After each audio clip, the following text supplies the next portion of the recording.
And then Missouri. Missouri hasn't allowed a point yet. Their defense has been sensational. Maybe they get Luther Burden loose today. That game is coming up about 12:45 Eastern time. Time for Best in the Game. Brought to you by Old Dominion Freight Line, and Eli Drinkwitz is certainly helping Mizzou fans keep promises. 11 consecutive scoreless quarters. That is the longest streak by an SEC team since Nick's great Alabama team in 2012 that went on to win the national championship. Now AT&T is keeping us connected as we go to Columbia, Missouri, Boston College in Missouri, and our friend Eli Drinkwitz. Hey, Eli, who do you have? You got somebody with you there walking the field right now? Yeah, you know, it's all the rage apparently with Herbstreit and Kiffin to have a dog with them. So I brought my good friend out of the engineering department, Tiger, our robotics dog. So I figured I'd join in on that craze. That's pretty good. That's hilarious. Nah, we gotta get down there so Ben can meet that Tiger. We need Ben to alpha that dog. Yeah, exactly. We need Ben to win. We need to for the future, for the good of the future. That's beautiful. Future, right there. Hey, Eli, you had. Look at that dog sitting.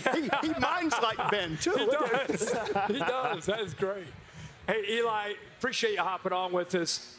Tell us about this football team. You guys have looked very good here early. Bigger test today, obviously, against Boston College. But just overall, such great year last year. So much to build on. But I know it's a new year, new team. What have you learned about this group that has you excited? Yeah, you know, so far I think offensively we've kind of just picked up where we left off. We replaced a couple of guys on the lines of scrimmage, and at the running back position, obviously Brady Cook and Luther Burden and Theo Weiss have kind of been the features for us. But the thing that's been so impressive to me has been our defensive play. It's really not about any one player. I mean, we're rotating a lot of guys. We're playing 22 to 24 guys, and they're playing to a standard. They're playing with relentless effort. Now, they're going to be tested today, unlike they've been tested so far. I mean, Thomas Castellanos and that offensive line, combined with their rushing attack, is really going to put our guys at the test today. But I feel like, you know, we've built the lines of scrimmage the way you need to in this league, and so that's going to be where this game's battled at.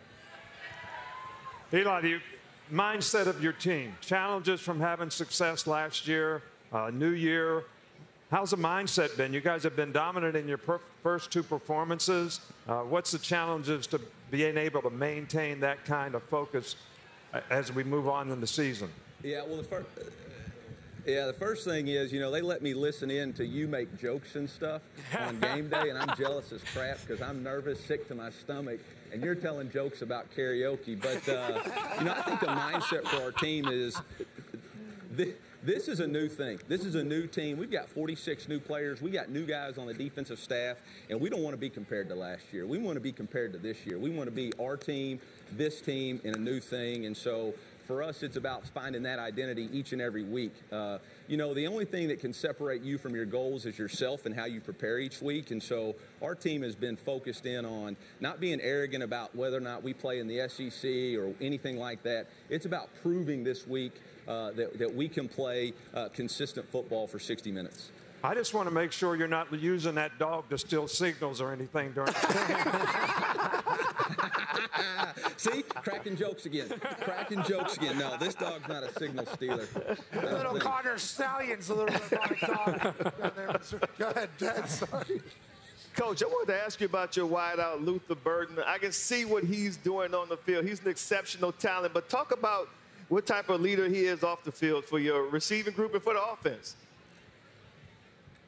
Yeah, you know, Desmond, we actually used you as an example. I think one of the things when you have elite players is you have to identify team goals and personal goals and mesh them together. And Luther wants to identify himself as one of the best players in the country, and the only way to do that is to be a dominant player in special teams. So, you know, I went back and pulled all the great guys who have returned punts for touchdowns, because that's really the only way as a wideout you're going to have an opportunity to compete to be the best player in the country. And so I showed him clips of you, Devontae Smith, Reggie Bush, Charles Woodson, and that's the kind of thing that motivates him. And so he's had a whole new approach to his game and to his demeanor and his practice, which I think elevates the rest of the team. When they see a player who's got all the accolades and all the talk, but when they see him out there on Toughness Tuesday and Winning Wednesday, playing hard, practicing hard, then I think the rest of your team raises their level. Coach, I wanted to ask about losing Cody Schrader, but to be honest, this dog is too damn distracting. Who's controlling that thing? How many of those are there? And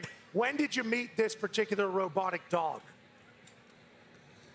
You know, I had the privilege, you know, when you're the head coach of the university, you get a chance to meet a lot of different people. I met this dog last year, and it's just an awesome thing for our university, our engineering department. It's about a $125,000 machine, and it's used all around the country. So we're impressed here by the University of Missouri about what we can do for the rest of the country. We've got one of the largest nuclear research medical reactors in the country on our campus. So there's a lot of really cool things here. Now, about losing Cody Schrader, you don't replace Cody Schrader. You don't replace heart and toughness and daily demonstration of leadership. But what you do try to do is you try to get other guys to emulate those things. And Marcus Carroll, Nate Noel, those guys have really stepped in. They've adopted this low ego, high output approach. And it ain't really about who's getting the carries. It's about getting our offense in the end zone. Dogs everywhere down there. There's one of them, Brady Cook, hoping to have a big game against Boston College. Drink, thanks a lot for being with us. Always a pleasure to have you, my friend. Thank you, M-I-Z.